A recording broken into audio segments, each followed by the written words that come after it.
అందరికీ నమస్తే. నీట్ 2024లో ఏం జరిగింది? నీట్ ఎగ్జామ్ రాసిన వాళ్ళందరికీ అనుమానాలు రేకెత్తుతున్నాయి. పేరెంట్స్ అందరూ కూడా అనుమానాలు వ్యక్తం చేస్తున్నారు. National eligibility cum entrance test ఇది ఎంబీబీఎస్, బీడీఎస్, ఆయుష్లో ఎంట్రన్స్ కోసం నిర్వహించిండ్రు. నీట్ 2024 ఎగ్జామ్ జరిగింది పోయిన నెల 5, రిజల్ట్ వచ్చింది జూన్ 4. ఎగ్జామ్ రాసింది 11 లక్షల మంది, 11 లక్షల మంది ఎగ్జామ్ రాసిండ్రు, స్టూడెంట్స్ రాసిండ్రు. కానీ ఏం జరిగిందంటే ఒక సెంటర్లో ఎగ్జామ్ రాసిన స్టూడెంట్స్లో ఒకే సెంటర్లో రాసిన వారికి 67 మందికి ఫుల్ మార్క్స్ వచ్చినాయి. 720/720 మార్క్స్ వచ్చినాయి. 67 మందికి వచ్చినాయి ఒకేసారి. ఈ 67 మందిలో ఇట్లా లైన్లో కూర్చొని రాసిన వాళ్ళకు దాదాపు 6 to 7 మెంబర్స్కు, ఒకే లైన్లో కూర్చొని రాసిన వాళ్ళకు 6 to 7 స్టూడెంట్స్కు 720 మార్క్స్ వచ్చినాయి. ఇంకా కొంతమందికి 719, 718 మార్క్స్ వచ్చినాయి. సాధ్యమా నీట్లో ఇట్లా రావడం? ఇంతమందికి రావడం, ఒకే సెంటర్లో రావడం, ఒకే లైన్లో రావడం సాధ్యమా అనేది ఇప్పుడు అందరికి రేకెత్తున్న అనుమానం. దీన్ని మళ్ళీ ఎంట్రన్స్ నిర్వహించాలని కూడా చాలామంది అడుగుతున్నారు.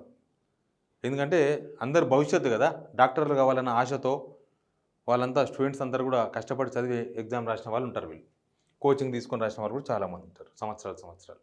కాబట్టి వాళ్ళందరూ ఇప్పుడు అడుగుతున్నారు, ఏం జరిగింది? నీట్లో స్కామ్ జరిగిందా, పేపర్ లీక్ అయ్యిందా?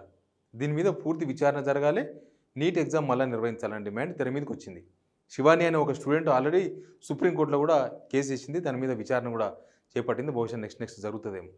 ఏంది ఇక్కడ వచ్చిన ప్రాబ్లం ఏంటంటే ఈ ఎంట్రన్స్ నిర్వహించింది నేషనల్ టెస్ట్ ఏజెన్సీ, ఎన్టీఏ వాళ్ళు నిర్వహించారు.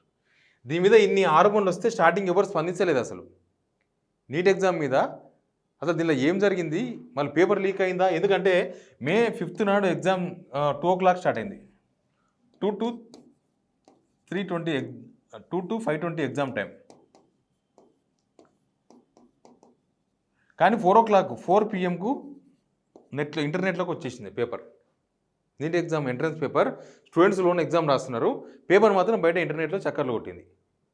ఇవన్నీ అనుమానాలు. దీంతోన ఈ ఎన్టీఏ వాళ్ళను వీళ్ళందరూ ప్రెషర్ పెడితే, స్టూడెంట్స్, పేరెంట్స్ అందరూ కోర్టు గీటు అంతా పోయి అంత ప్రెషర్ పెడితే లాస్ట్కి వీళ్ళు స్పందించారు. వీళ్ళు ఏం చెప్తారంటే ఒక ప్రశ్నకు కరెక్ట్ ఆన్సర్లు 2 ఉన్నాయి. ఒక ప్రశ్నకు 2 ఆన్సర్స్ సేమ్ ఉన్నాయి, కరెక్ట్ ఆన్సర్స్ ఉన్నాయి కాబట్టి దానికి మార్క్స్ కలిపినామని చెప్పారు. రైట్. ఇంకోటి ఏంటంటే కొన్ని సెంటర్లలో ఎగ్జామ్ లేట్గా స్టార్ట్ అయింది, వాళ్ళకు గ్రేస్ మార్కులు కలిపమని చెప్తున్నారు. ఎన్ని గ్రేస్ మార్కులు కలిపినారు అనేది తెలియదు. గ్రేస్ మార్కులు సుప్రీంకోర్టు ఆర్డర్ ఉంది, దాని ప్రకారమే ఆలిక ప్రకారమే ఆర్డర్ ప్రకారమే 2018లో ఇచ్చినట్టు చెప్తున్నారు. వాళ్ళు ఆర్డర్ ప్రకారం గ్రేస్ మార్కులు కలిపి చెప్తున్నారు. ఎన్ని మార్కులు గ్రేస్ మార్కులు కలిపినారు అనేది క్లారిటీ లేదు. కానీ లక్షల మంది స్టూడెంట్స్ అందరూ కూడా దీని మీద మాట్లాడుతూ ఉన్నారు. వాళ్ళంతా ఎదురు చూస్తూ ఉన్నారు దీని మీద సెంట్రల్ స్పందించాలని. ప్రియాంక గాంధీ గారు నిన్నది ఇష్యూ మీద మాట్లాడినరు. ఈరోజు కేటీఆర్ గారు ఒక ట్వీట్ చేసిండ్రు. ఇంకా మెల్లమెల్లగా ఇప్పుడిప్పుడే ప్రతిపక్షాలకు సంబంధించిన నేతలందరూ కూడా అడుగుతున్నారు, ఏం జరిగింది, దీనిలో స్కామ్ జరిగిందా, కుంభకోణం జరిగిందా, ఏం జరిగింది? లక్షల మంది స్టూడెంట్స్ భవిష్యత్తుకు సంబంధించిన ప్రశ్న ఇది. వాళ్ళంతా అడుగుతున్నారు, ఎగ్జామ్ మళ్ళీ నిర్వహించాలని అడుగుతున్నారు. దీని మీద కేంద్రం స్పందించాలి. ఏంది నిర్వహణలో ఎక్కడ లోపం ఉంది, ఈ అనుమానాలన్నింటినీ కూడా నివృత్తి చేయాలి.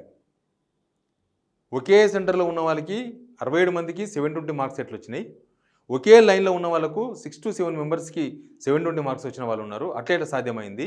ఇక్కడ గ్రేస్ మార్కులు ఎన్ని కలిపినరు, ఎక్కడ ఆలస్యంగా జరిగింది?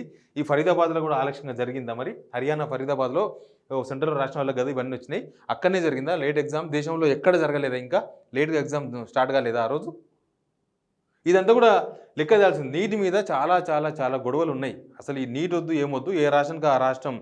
ఇక్కడనే మెడికల్ ఎంట్రన్స్ టెస్ట్, మన దగ్గర ఎంసెట్ ఉండే కదా, ఆ మెడికల్ పోయి నీటిలోకి పోయిన తర్వాత దాన్ని ఎఫ్సెట్ చేసిండ్రు. మొన్ననే ఈపీ సెట్ చేసిండ్రు. ఆ అనేది మెడికల్ వెళ్ళిపోయింది కాబట్టి. తమిళనాడులో అయితే పెద్ద యుద్ధమే నడుస్తుంది, నీట్ వద్దు ఏమొద్దు మేము సపరేట్ పెట్టుకుంటామని. ఇంత యుద్ధం జరుగుతున్న టైంలో ఇప్పుడు ఈ పేపర్ లీకేజో కుంభకోణమో ఏం జరిగిందో ఏదో ఒకటి తెర మీదకి వచ్చింది. చాలామంది స్టూడెంట్స్ ఎదురు చూస్తూ ఉన్నారు. ఎందుకంటే గవర్నమెంట్ కాలేజీలో సీటు సంపాదించుకోవాలనుకున్న వాళ్ళు చాలామంది ఉంటారు. ఒక 660 మార్కులు దాటితే గవర్నమెంట్ కాలేజీలో, మెడికల్ కాలేజీల్లో మంచి ఎడ్యుకేషన్ పోవచ్చు. నిజానికి మనం ప్రైవేట్ స్కూల్స్కి ఎక్కువ పోతుంటాం, గవర్నమెంట్ స్కూల్స్కి పోము. కానీ ఈ ఎంబీబీఎస్కి వచ్చేసరికి గవర్నమెంట్ కాలేజీలకు పోయేందుకు ఎక్కువ మంది ఇష్టపడుతూ ఉంటారు. మన ఉస్మానియా కాలేజీకి ఎంత డిమాండ్ ఉంది అట్లా. కాబట్టి దీనిలో ఏం జరిగిందనే విషయాలు మాత్రం ఖచ్చితంగా బయట పెట్టాలని స్టూడెంట్స్ వాళ్ళ పేరెంట్స్ అంతా కూడా ఎదురు చూస్తూ ఉన్నారు. నీట్ ఎగ్జామ్ అనేది చాలామంది యువతకు వాళ్ళ భవిష్యత్తుకు సంబంధించిన అంశం కాబట్టి దీనిపైన ఎవరెవరు బాధ్యత తీసుకుంటారు, ఎవరు స్పందిస్తారు, ఏం జరిగిందనే విషయాన్ని మాత్రం తేల్చాల్సిన అవసరం అయితే కనిపిస్తుంది. Please subscribe signal TV.